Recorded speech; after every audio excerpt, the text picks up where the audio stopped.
Aziz. Aziz. So on this journey from the fingertips back to the source, where does getting caught by the shaitan come into play in that? Yes.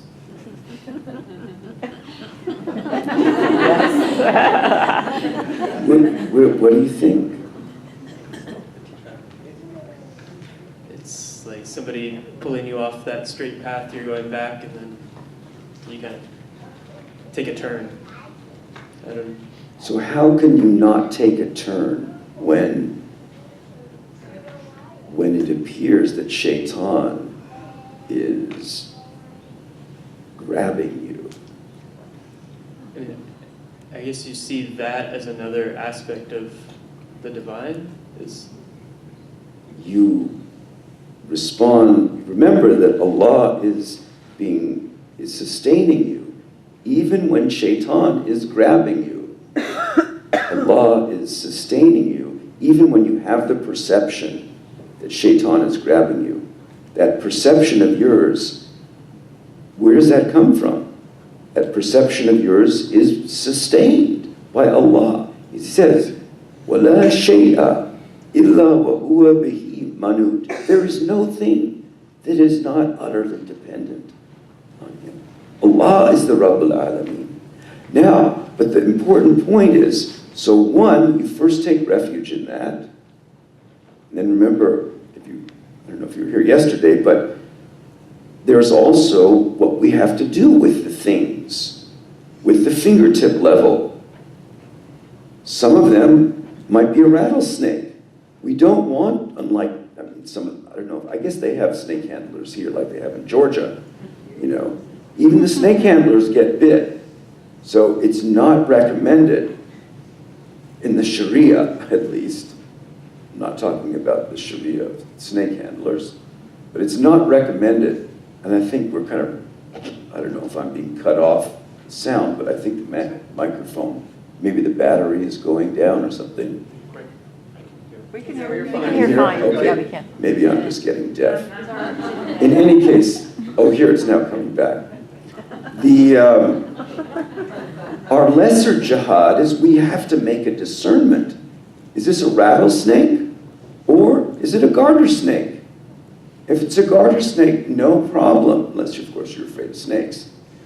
But it's not going to kill you, a garter snake. But a rattlesnake could kill you. So when a rattlesnake is getting close to you, what do? Do you say, I'm not going to be grateful to Allah sustaining me because I've got a rattlesnake here. Oh no, I've got a rattlesnake here. No, there's no point in committing suicide simply because a rattlesnake and choking off the mercy because a rattlesnake is there. So we first take refuge in Allah's mercy, realizing that even when a rattlesnake is approaching us, that our perception of the rattlesnake, while we're perceiving that rattlesnake, we're still being sustained by Allah. Alhamdulillah.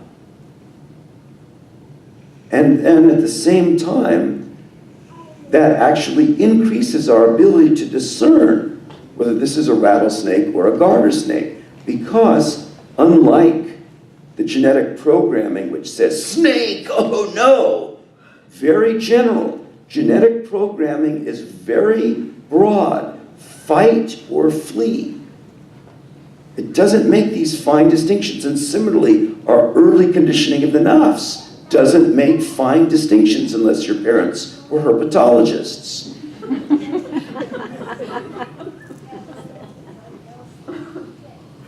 So, if you starve yourself of the mercy of Allah, then all you have to go by are mainly your genetic conditioning, freak out and kill, or your early childhood conditioning. Ah!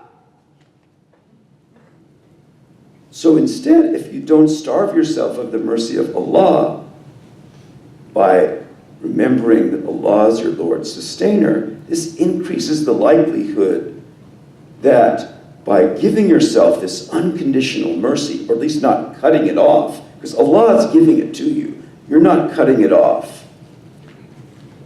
Because you're getting that unconditionally, that decreases the likelihood that the conditioned responses of your nafs will decrease, and you'll be able to say, let's see, is this a rattlesnake or is this a garter snake?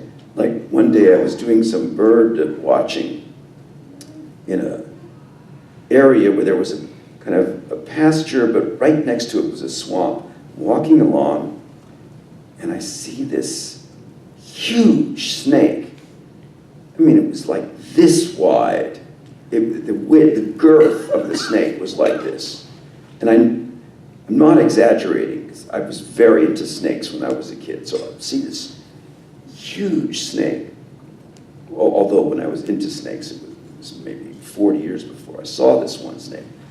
And I thought, that's a really big snake. And what are those rectangles on its back? And then, but because I didn't cut off the mercy from Allah and flip out, or say, oh, nice snake. I was grounded enough, and also not cut off from the mercy of Allah. Suddenly it clicked.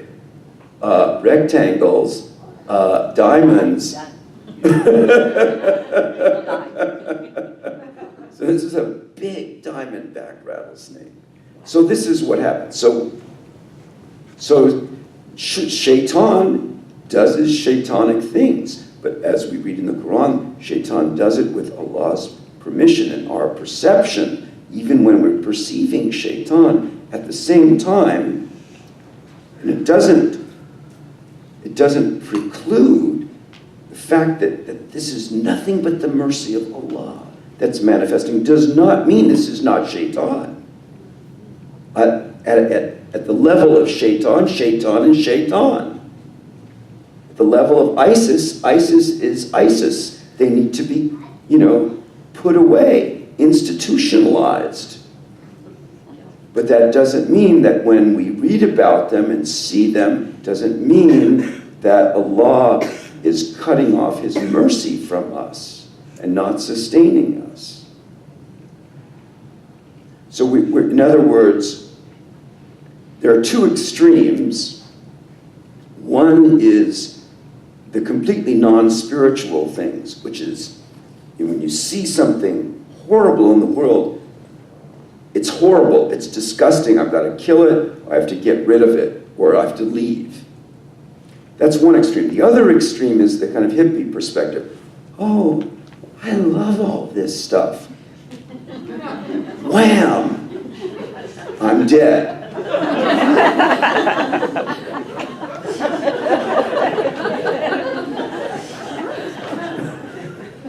But Islam is, we get the love, and then we see, this is dangerous. I've got to deal with this.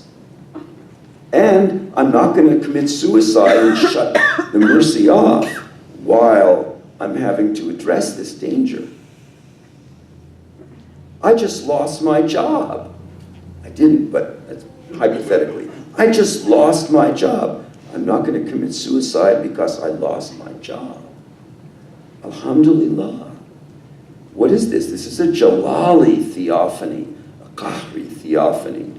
I'm still being sustained by the mercy of Allah. Alhamdulillah. And it might be good to look for another job.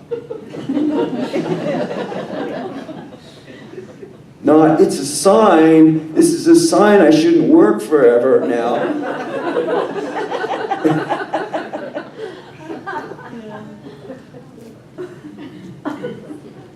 Or here's a rattlesnake, must be a sign it's time for me to experience what venom feels like.